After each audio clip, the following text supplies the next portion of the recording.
Here are our three averages, mean, median and mode. I'm going to tell you how to calculate each one. First, the mean. You add all the values and then you divide by how many there are. The median is where you put all the values in order and then pick the middle one. The mode is the value that appears the most. Although the range is not an average, it is something that we look at to compare data sizes. The range is where you find the biggest value and the smallest value and take the smallest value away from the biggest. Here is a random set of numbers.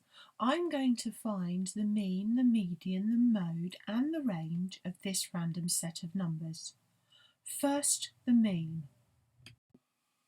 I start by adding all of the numbers in my data and I get a total of 36. I then divide by how many there are. I have 10 values. 36 divided by 10 means my mean is 3.6. My median first of all requires me to put all of the data in order, starting with the smallest.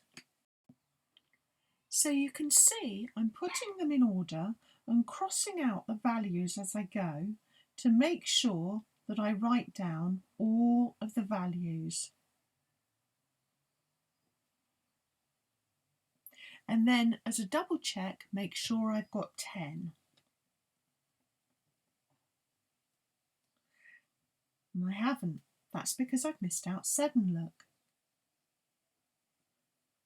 10 values. Now to pick out the middle one, I'm going to start counting in pairs from both sides.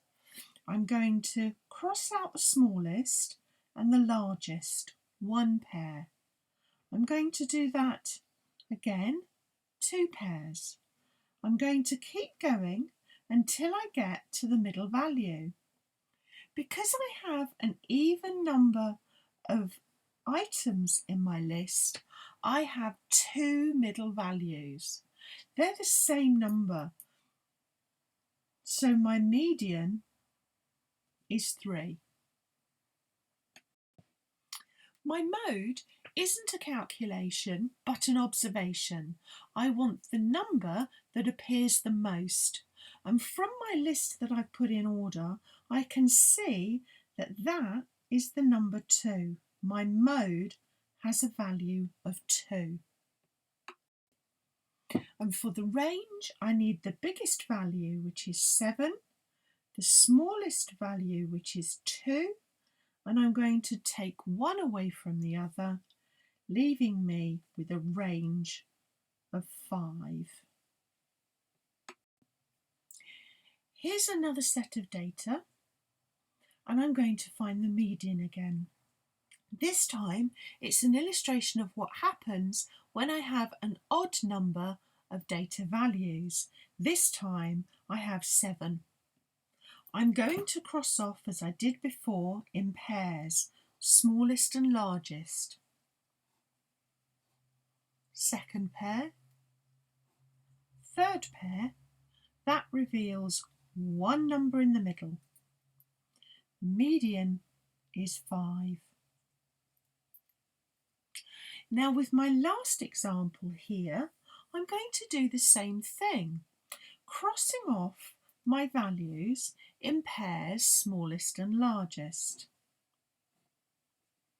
I have an even amount of data, which means that in the middle I have 2 numbers, 23 and 27. To find the median in this type of situation, I need first to add the values, 23 and 27. Gives me a total of 50. The median is going to be the average of those 2 numbers. I divide 50 by 2 and get a value of 25. Therefore, in this data set, the median of my values is 25. It's useful to know which average to use in what situation. In a situation as I have here, I've got an average spend in a shop per person. You can see that the first 6 numbers are all relatively close to one another. If I was to put this data onto a graph, I'd see that 31 is an outlier. The outlier would make my average inaccurate if I used a mean. With my second example, I've got an average spend in a shop per person, and this time I have no outlier. So I'm going to use the mean. If I add all of my data up and divide it by the 7 pieces of data I have, I get a mean of £16.14.